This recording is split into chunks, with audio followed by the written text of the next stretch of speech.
মাত্র ৳৩০ পাওয়া এই মডিউলটি কি আদৌ 5 volt, 8 volt, 9 volt, 12 volt output দিতে পারে?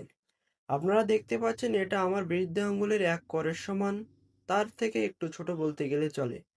মডিউলটিতে ইনপুট দিতে হয় 3.7 ভোল্ট থেকে 5 ভোল্ট, যেটি আপনি পাওয়ার ব্যাংক দিয়ে দিলে খুব ভালো হয়। কারণ কন্টিনিউয়াস 5 ভোল্ট আউটপুট দিবে পাওয়ার ব্যাংক। ভোল্টেজের কোনো ঝামেলা নাই।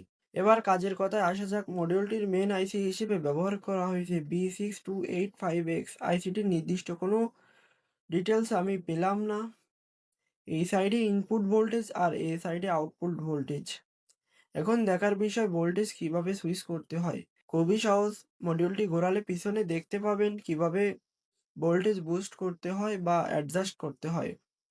মডিউলটি থেকে 5 ভোল্ট পেতে হলে এ এবং বি দুটো পয়েন্ট খোলা রাখতে হবে। 8 ভোল্ট পেতে হলে এ পয়েন্ট খোলা রেখে বি পয়েন্ট সোল্ডার করতে হবে।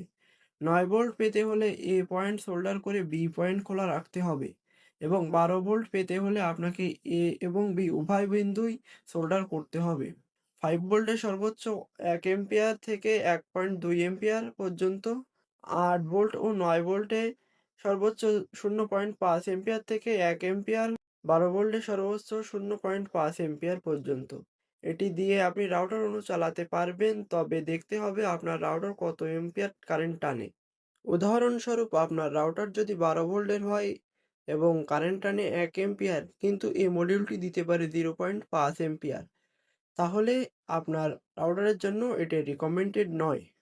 আর আপনার রাউটার যদি ডুয়েল ব্যান্ডের হয় কিংবা অন্য যদি একটু ভালো কোয়ালিটির হয় বা একটু বেশি কারেন্ট টানে, তাহলে আপনার জন্য এই মডিউলটি একদমই রিকমেন্ডেড নয়।